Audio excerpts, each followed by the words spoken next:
2032 में ये जो हम टेक्नोलॉजी और इसके थ्रू हम बात कर रहे हैं, $138 बिलियन की ये मार्केट होने वाली है।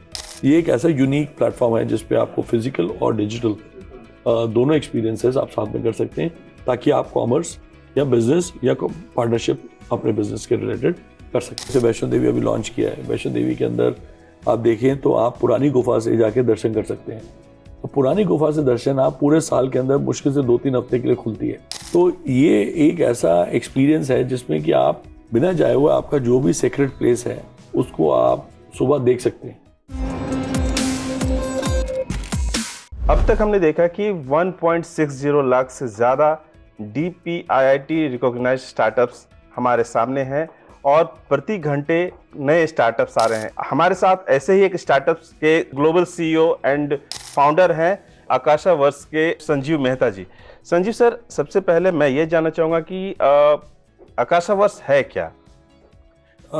जैसे कि नाम साउंड कर रहा है आपको, आकाश मतलब आकाश, अनलिमिटेड, एक बड़ा स्पेस, और वर्स यूनिवर्स, एक ऐसा बड़ी अपॉर्चुनिटी जो हमारे को लगता है कि इतनी बड़ी अपॉर्चुनिटी है इस स्पेस में, जिसके लिए हमने ये स्टार्टअप बनाया है। ये इमर्सिव टेक्नोलॉजी बेस्ड स्टार्टअप है जो एक्सपीरियंशियल आपको जो भी किसी भी तरह की ई कॉमर्स से लेके कोई भी आप पिलग्रिमेज करना चाहें या कुछ भी करना चाहें, तो वो एक्सपीरियंशियल बेस्ड शॉपिंग आपको कराता है और आप end to end immersive experience कर सकते हैं इस पे एक सिंगल प्लेटफॉर्म पे। Sir, how will it break down the traditional barriers? अगर आप ट्रेडिशनल बैरियर देखें तो from a India perspective we have either something which we call as digital or something that we call it physical, right? But if you still see that we as India is growing in both, from a digital perspective we are growing and physical perspective we are growing. But what we saw is that there is a opportunity in what we call as phygital, both, right? End of the day there is something that needs more of experience for you to be able to buy. Now, as example, let's say if you have to organise event, आपको किसी भी तरह का कोई भी कहीं पे भी जगह बुक करनी है। अब जगह बुक करने के लिए आपको जाना पड़ता है, मैनुअल फॉर्म भरना पड़ता है या बुकिंग करानी पड़ती है, लेकिन आप वो जगह जो है आप कहीं पे भी एक फोटोग्राफ में देखते हैं तो आपको वो एक्सपीरियंस नहीं मिलता। तो हम क्या करेंगे कि आपको वो एक्सपीरियंस एक इमर्सिव टेक्नोलॉजी जिसको हम कहते हैं 3D के ज़रिए आपके लिए अवेलेबल करेंगे, ताकि आपको नज़र आ जाए, आपको देखने की ज़रूरत ना पड़े जाके फिजिकली। अब आप मान लीजिए दिल्ली में रह के आपको चेन्नई में कोई इवेंट करना है तो आपको वहाँ पे फिजिकली जाना पड़ता है, या कोई और आपके बिहाफ पे जाता है, तो वो कोई जाने की ज़रूरत ना पड़े, आपको मिल जाए ऑनलाइन। और ऑनलाइन क्योंकि आपको मिल गया, साथ में आपको अवेलेबिलिटी मिल गई, आप उसकी बुकिंग कर सकते हैं। और फिर उसके बाद में पूरा का पूरा कॉमर्स के इवेंट जो करना है, आपको इवेंट करने के लिए आपको कोई इवेंट मैनेजर चाहिए, आपको कोई केटरिंग पार्टनर चाहिए, आपको कोई डेकोरेटर चाहिए या कुछ भी चाहिए, आपको वो सब कुछ अवेलेबल है वहाँ पे ऑनलाइन। तो ये एक ऐसा यूनिक प्लेटफॉर्म है जिस पे आपको फिजिकल और डिजिटल दोनों एक्सपीरियंसेस आप साथ में कर सकते हैं, ताकि आप कॉमर्स या बिजनेस या पार्टनरशिप अपने बिजनेस के रिलेटेड कर सकें। We also want to know, sir, कि how will Akashaverse, provide real-time insight on product engagement to its corporate clients? See real time insight का आप एग्जांपल लेके चलिए। जैसे लेट्स से फॉर एग्जांपल आपने एक इवेंट किया और इवेंट के अंदर उठा के आपने कॉर्पोरेट को अपने एक लेट्स से फॉर एग्जांपल आपने एक बिल प्रेजेंट किया और उसमें आपने कहा कि जी हमने आपको ये कोटेशन दी थी, इस कोटेशन में ये 100 चीज़ें लगनी थी, लेकिन वो 100 लगी नहीं लगी का जो प्रूफ है वो किसी के पास नहीं है। वो प्रूफ इस प्लेटफॉर्म से आपको मिल पाएगा, डिजिटली मिल पाएगा। आपको रियल टाइम उस दिन इवेंट में क्या हुआ, वेदर ये प्रोडक्ट लगा नहीं लगा, सब अवेलेबल होगा as audit trail and compliance trail, so that आप जो पेमेंट्स कर रहे हैं या आप बिजनेस के रिलेटेड आपने जो इवेंट के लिए कॉस्ट दी है, वो कॉस्ट आप ऐसे ही नहीं दे रहे हैं, आप जेन्युइनली प्रोडक्ट के लिए जो आपने एग्री करी है कॉस्ट, वहाँ पे प्रोडक्ट यूज़ हुआ है और इसलिए आप दे रहे हैं। सर अगर एंड यूजर्स की बात करें, what Aakash works offers to its users? So हमारे यूज़र्स अलग अलग तरह के होंगे। एक कंज्यूमर होगा, आप कंज्यूमर को अगर देखें, जो हमारा पिलग्रिमेज एग्जांपल है, तो बहुत सारे यूज़र्स हैं जो हर रोज़ घर पे सुबह हर तरह के रिलीजन के मंदिर, मस्जिद, गुरुद्वारा, चर्च के दर्शन करते हैं। चाहे वो घर पे पूजा करते हैं, चाहे घर पे मास पढ़ते हैं, कुछ भी होता है। तो ये एक ऐसा एक्सपीरियंस है जिसमें कि आप बिना जाए हुए, जो आपने पूजा करनी है या आपने जो भी वर्शिप करना है, बिना जाए हुए आपका जो भी सेक्रेट प्लेस है उसको आप सुबह देख सकते हैं, ऑनलाइन देख सकते हैं, आपको जाने की जरूरत नहीं है। और उसके लिए हमने जैसे वैष्णो देवी अभी लॉन्च किया है, वैष्णो देवी के अंदर आप देखें तो आप पुरानी गुफा से जाके दर्शन कर सकते हैं। तो पुरानी गुफा से दर्शन आप पूरे साल के अंदर मुश्किल से 2-3 हफ्ते के लिए खुलती है, उसमें कर सकते हैं। और वो 2-3 हफ्ते के लिए, बिकॉज इतनी बर्फ़बारी होती है वहाँ पे, इतना बर्फ़ होती है और साथ में बच्चों के पेपर्स होते हैं, तो बच्चे जा नहीं पाते, बड़े जा नहीं पाते। तो हमारी जो धरोहर है, हमारी जो आस्था है, इन सब जगहों की वैल्यू तभी है जब हमारी नेक्स्ट जनरेशन को पता हो कि ये पुरानी गुफा है, पुरानी गुफा के अंदर क्या होता है। तो वो एक्सपीरियंस बच्चों को कैसे मिलेगा या बाकियों को कैसे पता चलेगा? तो हम इस टेक्नोलॉजी के ज़रिए सारों को ये बताना चाहते हैं कि ये सब चीज़ें एग्जिस्ट करती हैं, और फिर एग्जिस्ट करती हैं तो आपने जब जाना है तो ये राइट टाइम है जाने का। फिर आप ट्रैवल बुकिंग कीजिए, और ट्रैवल बुकिंग करके और अपना होटल बुक करके या जैसे भी आप अपने सुविधा के अपने हिसाब से, और फिर आप वहाँ जाके अपने दर्शन कर सकते हैं। तो ये इस तरह के हम कुछ ऐसे यूनिक एक्सपीरियंसेस ट्रैवल में या प्रॉपटेक में या इवेंट में ला रहे हैं कि ताकि आपको एंड टू एंड एक ऐसी सुविधा मिल सके कि आपका डिसीजन और बाइंग के लिए जो भी डिसीजन आपको चाहिए वो आप इमर्सिव तरीके से देख के बाइंग करें, रादर दैन एक पिक्चर देखी आपने, और पिक्चर तो हर एक की अच्छी होती है, आप जो मर्जी ले लीजिए पिक्चर, पिक्चर खींचने का तरीका आना चाहिए, हर तरह की पिक्चर अच्छी होती है। तो पिक्चर की जगह पे आप एक अच्छा डिसीजन एक सोच समझ के ले सकें by using this technology. Sir आपने किया एआई के साथ भी पार्टनरशिप किया है, किस तरह से खास करके टेक्नोलॉजी को अडॉप्ट करने के लिए, आपके बिजनेस को एम्पावर करने के लिए ये सपोर्टिंग होगा? सो ये पहले पार्टनरशिप जो है वो स्टैंडर्ड चार्टर्ड वेंचर आर्म और किया एआई के बीच में है। ये इसलिए यूनिक है कि स्टैंडर्ड चार्टर्ड वेंचर्स एक ऐसी अकेली वेंचर कंपनी है जो एक नया स्टार्टअप आइडिया इंक्यूबेट करती है और साथ में उसको स्टार्ट से लेके बिल्ड करती है, और as a financial partner, as a growth partner, as a mentor.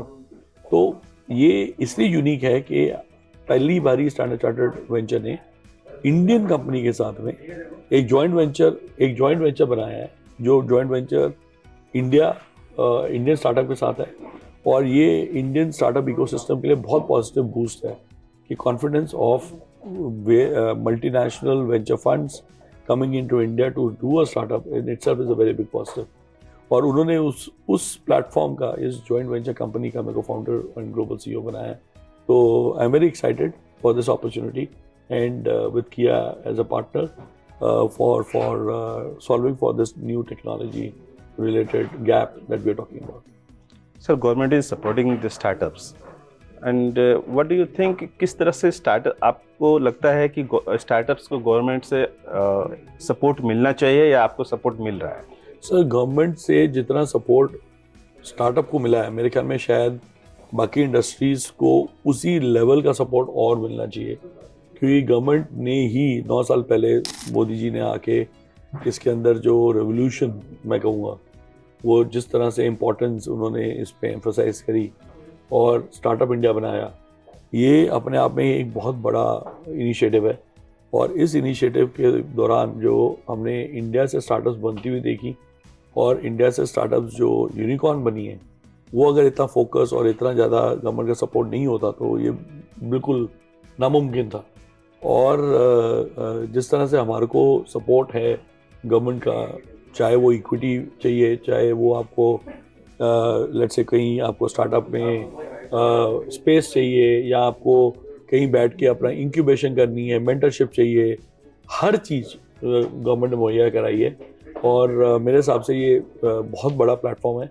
और इन एनी केस जो महाकुंभ आ रहा है अप्रैल में, early first week of April, वो अपने आप में एक सबसे बड़ा ग्लोबली लार्जेस्ट बिगेस्ट प्लेटफॉर्म है ऑफ स्टार्टअप्स। तो इससे बड़ा गवर्नमेंट प्लेटफॉर्म नहीं बना सकती फॉर एनी इंडस्ट्री। सर, अभी तक हमने देखा कि मोर देन 55 ऐसे रेगुलेशंस और कंप्लाइंसेस हैं जिसमें सरकार ने अमेंडमेंट किया है या स्क्रैप किया है। क्या आपको ऐसा लगता है कोई पर्टिकुलर ऐसा कोई रेगुलेशन या कंप्लाइंस जिसको अमेंडमेंट करने की ज़रूरत है या स्क्रैप करने की ज़रूरत है, क्योंकि आपके पास more than 28 years banking sectors का एक्सपीरियंस है? नहीं, मैं ये कहूँगा कि बिकॉज वो बैंकिंग एक्सपीरियंस है तो सबसे बड़ा कंप्लायंस एंगल हमारे को जो है हमारे डीएनए में, हमारे खून के अंदर कंप्लायंस आती है। और उसी कल्चर से बड़े होने के कारण फ़ायदा हमारा ये है कि हमें पता है कि चाहे वो केवाईसी रिक्वायरमेंट है, चाहे वो डेटा प्रोटेक्शन एक्ट है, चाहे वो कोई और किसी भी तरह का गवर्नमेंट का लॉ है, उसके अंदर कंप्लायंस होना और कंप्लायंट होना अपने आप में बहुत बड़ी बात है। तो इसलिए हमारा एक्सपीरियंस जो बैकग्राउंड है और टेक प्लेटफॉर्म जिसमें हम ये सब कुछ बिल्ड कर रहे हैं, बिकॉज वो भी बैंकिंग टेक्नोलॉजी कंपनी है किया एआई, तो उनके साथ मिलके हमारे को अंडरस्टैंड करने की ज़रूरत नहीं है कि रेगुलेटरी इन्वायरमेंट या रेगुलेटरी कंप्लायंस क्यों ज़रूरी है। तो ये अपने आप में यूनिक कम्बिनेशन है कि हमारे पास ये नॉलेज है। बाकी रही बात कि एक स्पेसिफिक कोई गाइडलाइन गवर्नमेंट को रिलैक्स करनी चाहिए या नहीं करनी चाहिए, ऐसा कोई मेरे को नहीं लग रहा कोई गाइडलाइन है अभी जो हमारे स्टार्टअप के साथ इंटरवीन कर रही है। बट आएगी तो I am sure government is looking positively, and government के पास जाएँ तो गवर्नमेंट किसी भी चीज़ में कोई मना नहीं करती है। तो I am very optimistic about government reaction on this. Sir, scratch से फर्स्ट टाइम ऐसा इन्वेस्टमेंट आ रहा है खासकर, तो क्या लगता है कि अदर स्टार्टअप्स के लिए कितना बड़ा अपॉर्चुनिटीज़ होगा या फिर उनके लिए जो डोर होंगे वो ओपन हो जाएंगे? सर, ये अपने आप में बहुत यूनिक मॉडल है। और स्टैंडर्ड चार्टर्ड वेंचर्स के रिप्रेजेंटेटिव्स हैरल्ड एंड अपूर्व जो इंडिया आए, गवर्नमेंट के साथ भी मीटिंग हुई कल उनकी, और उसके अंदर there is likely chances of Standard Chartered Ventures doing MOU with the government of India. ये अपने आप में बहुत बड़ा एक पहला कदम है towards building similar model in India and supporting the ecosystem. मेरे ख्याल में it is on us as Indians and fellow Indians to be able to confidently have a strong business model and then pitch it as we pitch to other investors, other venture funds. Standard Chartered is also one of them, which will be available for your future investments. I just want to know what is your your business targets in current financial year or next 5 years? What do you see? Sir, मैं ये target से ज़्यादा मैं ये बताना चाहूँगा कि opportunity कितनी बड़ी है। 2032 में ये जो हम टेक्नोलॉजी और इसके थ्रू हम बात कर रहे हैं, $138 बिलियन की ये मार्केट होने वाली है। 138 बिलियन डॉलर्स। 138 बिलियन डॉलर्स में अगर इंडिया आप कुछ भी परसेंटेज शेयर लगाएं, उतनी बड़ी मार्केट में अगर एक sizeable I would say opportunity अगर है तो ये इस फील्ड में है। इसी फील्ड के अंदर अभी कुछ स्टार्टअप्स आए हैं, कुछ स्टार्टअप्स आ रहे हैं, तो मेरे ख्याल में हमारे लिए बहुत बड़ी अपॉर्चुनिटी है। और एक फंड लाइक स्टैंडर्ड चार्टर्ड अगर वेंचर फंड हमारे साथ खड़ा है, तो जब हमें फ्रेश इन्वेस्टमेंट्स की ज़रूरत होगी तो उनका सहयोग और उनकी पार्टनरशिप रहेगी। अगर हम अपने टारगेट्स कर रहे हैं, अगर हम अपने बिजनेस, अपने जो हमारे KPIs हैं हम मीट कर रहे हैं, तो we are looking at that as a very positive move and trying to make this as a successful business which will go global. And एक ऐसी कंपनी जो स्टार्टअप फ्रॉम इंडिया हुई और ट्रूली ग्लोबल कहला सकती है, वही हमारा एंडेवर है और वही हमारा टारगेट है। Thank you, sir. Thank you with connecting with Dice News.